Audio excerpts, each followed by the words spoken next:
Fíjese que en Venezuela, contenido, en el tiempo en que ocurrieron las violaciones de derechos humanos, el 27 de febrero al 3 o 4 de marzo, los hechos ocurrieron básicamente, por lo menos desde las estadísticas que maneja COFAVIC, a partir del día 1 de marzo, es decir, luego de la suspensión de garantías. No, los muertos no eran porque estaban saqueando, sino gente que estaba en su casa, como el caso de Wolfgang Waldemar Quintana, que creía que ese era el lugar más seguro y sin embargo disparos indiscriminados cegaron su vida, ¿no?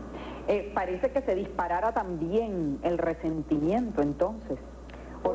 ¿Por qué hacer blanco con gente inocente? Prácticamente se estaba haciendo tiro al blanco con gente inocente. Obviamente ninguna razón puede justificar hechos como estos, ni siquiera los sucesos ni los saqueos.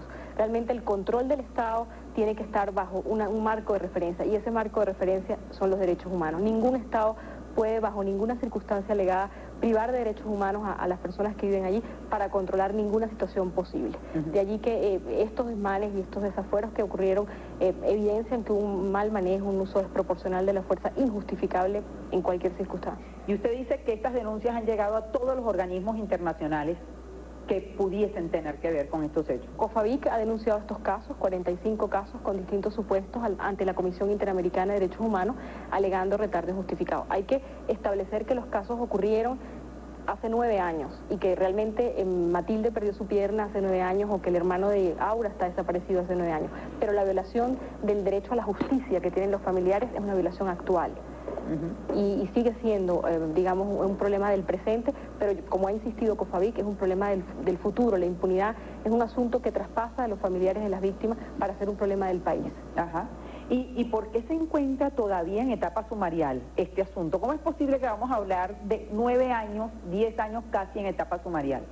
Sin ninguna duda son parte de los mecanismos de impunidad que podemos encontrar en estos casos y que no son mecanismos que solo se encuentran en los casos del 27 de febrero, sino que desde la experiencia de COFAVIC vemos que todos los casos en los cuales se instauran investigaciones de derechos humanos, en su gran mayoría los mecanismos de impunidad son similares: secreto sumarial, averiguación de nudo hecho.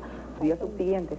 Sin ninguna duda el que tenía que estar preparado era el Estado. El Estado tiene una responsabilidad ineludible en estos asuntos y es el Estado quien tiene que colocar a las personas idóneas para controlar situaciones como las del 27 de febrero o como cualquier otra que se presente. No pueden alegarse ante esta circunstancia que las personas desconocían el lugar, que no tenían un buen manejo de las armas. Los operativos militares y los operativos en definitiva de lo que es seguridad del Estado tienen que tener un control del Estado, porque para eso hemos confiado las armas, nuestro presupuesto. En definitiva, nuestra confianza está depositada en el Estado y el Estado es quien detenta la fuerza y esa fuerza no puede ser usada en contra de nosotros, y de allí es lo que en resumen hemos venido criticando en todos estos años. El hecho de que los sucesos del 27 de febrero reflejan que el Estado usó desproporcionalmente la fuerza, pero además no ha tenido la voluntad política necesaria para castigar a los culpables y establecer un precedente positivo para que estos hechos no se repitan. ¿Y en qué situación se encuentra la exhumación de los cadáveres que se encuentran en la fosa común de la peste? ¿En qué etapa se encuentra eso? ¿Qué ha pasado con eso?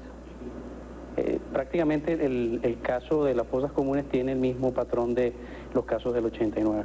No avanza. No avanza y está desde el año prácticamente 90 en etapa sumarial. ¿Qué va a pasar con estos casos que se encuentran en el estudio? Estos casos están ante la Comisión Interamericana de la OEA. Nosotros hemos acudido a esta instancia internacional como la última esperanza.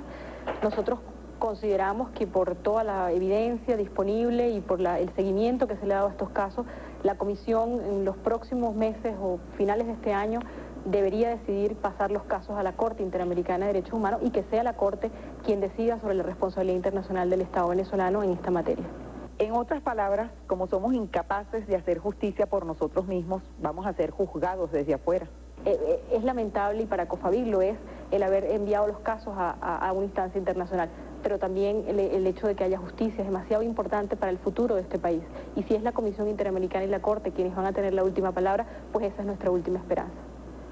La ética siempre ha sido el gran tema en el debate político. Ha adornado por años el discurso presidencial y fue el eje central de la cumbre de jefes de gobierno de Iberoamérica.